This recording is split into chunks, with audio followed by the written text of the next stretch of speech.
Pourquoi c'est si difficile de dire non? Dans cette vidéo, je vais t'expliquer ce qui fait que quand on est hypersensible et haut potentiel, eh bien, on est complètement chez les autres. C'est l'autre qui est le plus important pour soi. Et c'est la raison pour laquelle tu as autant de difficultés à dire non, à dire stop à ce qui ne te convient plus. La première des choses à comprendre, c'est que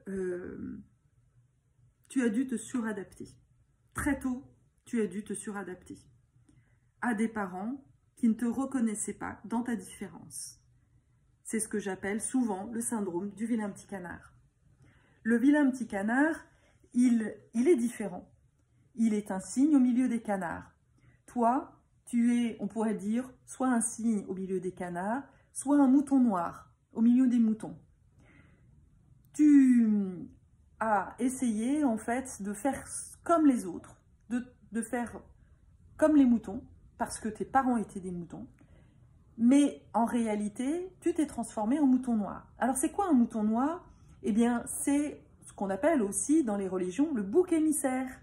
Tu sais, l'animal en fait que l'on sacrifie parce que pour quelque part représenter tous les péchés de toute l'humanité. Et comme l'humain n'arrive pas en fait à juste se voir en face, regarder ses ombres en face, eh ben, on tue un animal. Et comme ça, on a l'impression que ça va pouvoir sauver l'humanité. Eh bien, toi, tu joues ce rôle-là. Tu joues ce rôle, en fait, de bouc émissaire,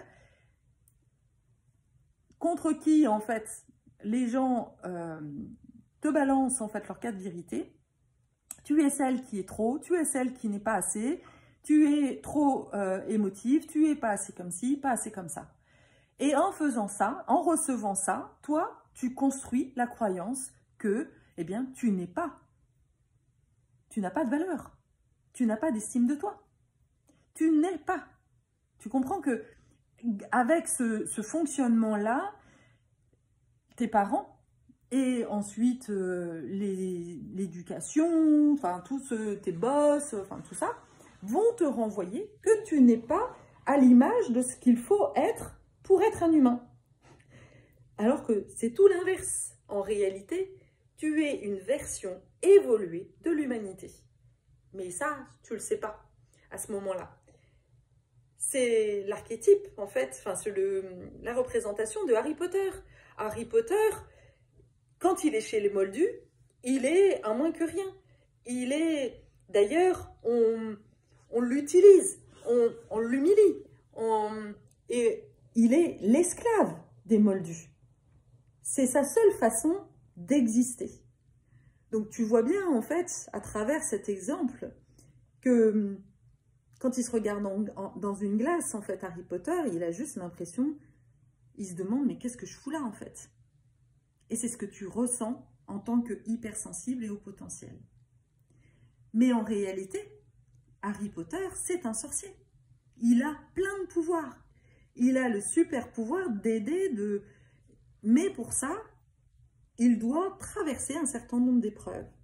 Et toi aussi, en tant que haut potentiel, en tant qu'hypersensible, eh bien, il va te falloir faire l'expérience de l'humanité avec toutes ses blessures. Le rejet, la trahison, et l'injustice pendant qu'on y est, l'abandon, enfin voilà, pratiquement toutes les blessures, tu vas les vivre.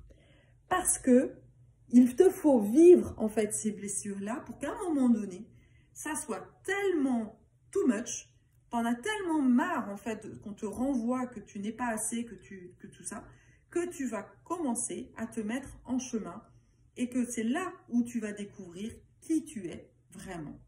Et c'est à partir du moment où tu vas t'ancrer, tu vas t'enraciner, tu vas comprendre, tu vas aller avoir à l'intérieur de toi en fait que mais non, c'est pas moi qui ne vais pas, c'est eux, c'est eux qui marchent la tête à l'envers, en fait. Et c'est à partir du moment où tu vas faire ce chemin de compréhension, c'est comme si on va lever le voile. Dans le chamanisme, souvent dans les rituels, on demande en fait aux êtres de lumière de lever le voile pour identifier là où sont les blessures, etc. Eh bien, c'est exactement le chemin que l'on va faire, que tu dois faire. C'est-à-dire lever le voile en fait sur l'illusion de ne pas être amour, l'illusion de manquer, alors qu'en réalité, tu as tout à l'intérieur. Tu es amour, tu es sécurité. Mais souvent, tu n'en as pas conscience. Et c'est pour ça que du coup, tu n'arrives pas à dire non. Tu n'arrives pas à dire non aussi parce qu'en réalité, tu ne connais même pas tes besoins. Tu ne connais plus tes besoins. Tu t'es tellement suradapté. Tu as tellement voulu faire plaisir aux autres. Tu as construit la croyance qu'il fallait faire plaisir aux gens. Et c'était ton seul moyen, ton seul recours, en fait, d'avoir le sentiment, d'avoir un rôle sur cette terre. C'est de répondre aux besoins de l'autre. Et si tu répondais aux besoins de l'autre, c'est qu'en réalité, face à toi-même, si tu te regardes en disant « mais de quoi j'ai besoin, de quoi j'ai envie là maintenant ?» Eh bien en fait, tu es face à un énorme vide. Waouh! Et ça c'est faramineux en fait, de se rendre compte à 40, 50, peut-être même avant, mais c'est encore pire de se rendre compte de ça à 40 ou 50 ans ou 60 ans même. J'ai récemment un client de 60 ans qui est venu à moi en disant « Voilà, j'ai pourtant réussi, j'ai fait monté plein d'entreprises, j'ai réussi, j'ai gagné beaucoup d'argent. » Et quand je lui ai posé cette question de « Oui, mais qui es-tu » Waouh!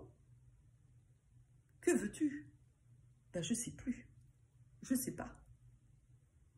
Là, c'est comme si, à un moment donné, eh bien, tu es dans une impasse. Tu ne vois plus l'issue. Et c'est là la bonne surprise, la bonne nouvelle. C'est que moi, je vais t'ouvrir la porte. Je vais t'ouvrir la porte et je vais te faire rentrer à l'intérieur de qui tu es. Je vais te faire découvrir, en fait, toutes des beautés intérieures, ta splendeur intérieure que toi-même, tu ne connais pas.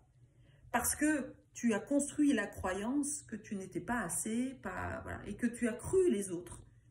Même si tu t'es débrouillé, tu as construit, tu as fait des projets, même si tu es déjà entrepreneur, je suis sûre que si tu ressens en fait un vide intérieur et ce sentiment d'incomplétude, c'est que au niveau du cœur, ton cœur n'est pas ouvert.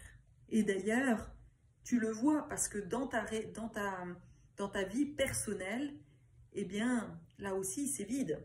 Les rencontres, tu rencontres jamais les personnes qui te ressemblent parce que tu ne sais pas qui tu es. Donc, là encore, tu essayes t'attires à toi des personnes qui sont comme toi. Et du coup, non, ça, c'est pas possible en fait. Qui te renvoient que tu dois faire encore des efforts, mais non. Et en fait, au fond de toi, tu sais que tu n'as plus envie de ça en fait. Donc le seul chemin, c'est vraiment d'aller à la découverte de soi-même. Et ça, c'est un voyage initiatique, un peu périlleux, parce que personne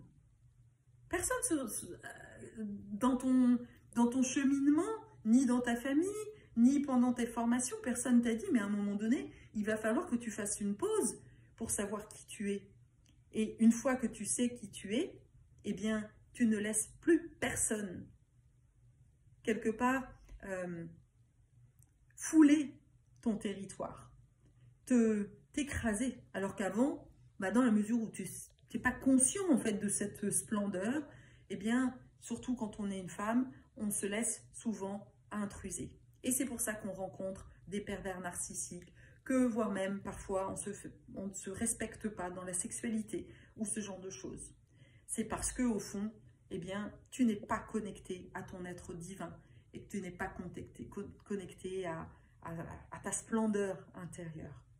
Et c'est ce chemin-là, en fait, que je t'invite à faire, là, maintenant. Parce que c'est vraiment l'année, le moment, en fait, d'aller à la quête de ça. L'humanité est invitée à faire, en fait, ce voyage intérieur.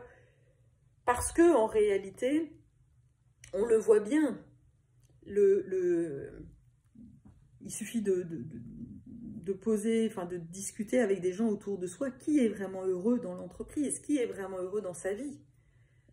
Ben non, on est désincarné, on est déconnecté en fait du vivant à l'intérieur de soi, de ce flot, des cycles, de tout ça en fait. Et il est temps que l'humain se reconnecte en fait à sa nature, à ce vivant, et qu'il réalise qu'il a bien mieux à faire que de devenir esclave, de devenir mouton noir au service de gens qui ne sont pas alignés et qui continuent voilà, à détruire la planète et tout ça. Ce n'est plus possible. Et tout le monde le sait. Et en tant qu'hypersensible et au potentiel, tu le sais mieux que personne. Voilà ce que j'avais à te transmettre aujourd'hui. À bientôt!